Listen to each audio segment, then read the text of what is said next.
నమస్తే, welcome to reflection. హైదరాబాద్లో చార్మినార్ను ఆనుకొని ఉన్న భాగ్యలక్ష్మి అమ్మవారి ఆలయం దేవాదాయ శాఖ పరిధిలోకి రానుంది. భాగ్యలక్ష్మి దేవాలయం నిర్వహణపై ఎండోమెంట్ ట్రిబ్యునల్ ఈ నిర్ణయం ప్రకటించింది. భాగ్యలక్ష్మి టెంపుల్ నిర్వహణను దేవాదాయ శాఖ పరిధిలోకి తీసుకొస్తున్నట్లు తెలిపింది. ఈ మేరకు 110 పేజీల తీర్పు వెలువరించింది. తక్షణమే ఈవోను నియమించాలని దేవాదాయ శాఖ కమిషనర్కు ఆదేశాలు జారీ చేసింది. ప్రస్తుతం భాగ్యలక్ష్మి టెంపుల్ నిర్వహణ బాధ్యతను మహంత్ మనోహర్ దాస్, మహంత్ రామచంద్ర దాస్ 1960 దశకం నుంచి చూస్తున్నారు.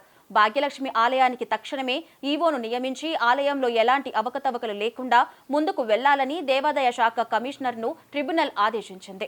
ఆలయ ఆదాయాన్ని దుర్వినియోగం చేస్తున్నారన్న ఫిర్యాదుపై కోర్టు విచారణ తర్వాత ఈ ఆదేశాలు జారీ చేశారు.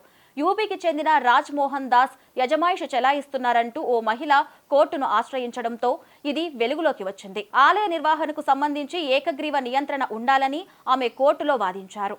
ఈ నేపథ్యంలో విచారణ చేపట్టిన ఎండోమెంట్ ట్రిబ్యునల్ ఆలయాన్ని దేవాదాయ శాఖ పరిధిలోకి తీసుకురావాలని తీర్పు ఇచ్చింది. ఈ తీర్పు నేపథ్యంలో దేవాదాయ శాఖ కమిషనర్ ఆలయ నిర్వహణకు ప్రత్యేక ఈవోను నియమించాలని ఆదేశించారు.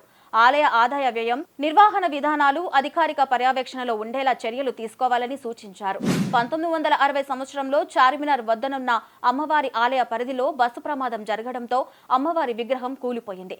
స్థానిక భక్తులు విరాళాలు సేకరించి అమ్మవారి విగ్రహాన్ని తిరిగి ప్రతిష్ఠాపించారు. అంతకుముందు పోచమ్మ పేరుతో ఉన్న అమ్మవారి పేరును అప్పటి నుంచి భాగ్యలక్ష్మి అమ్మవారిగా మార్చారు. ఆలయ నిర్వహణ బాధ్యతలు చూసే మహంత్ రామచంద్ర దాస్ ఉత్తరప్రదేశ్కు చెందిన రాజ్ మోహన్ దాస్ అనే వ్యక్తిని పూజారిగా నియమించారు.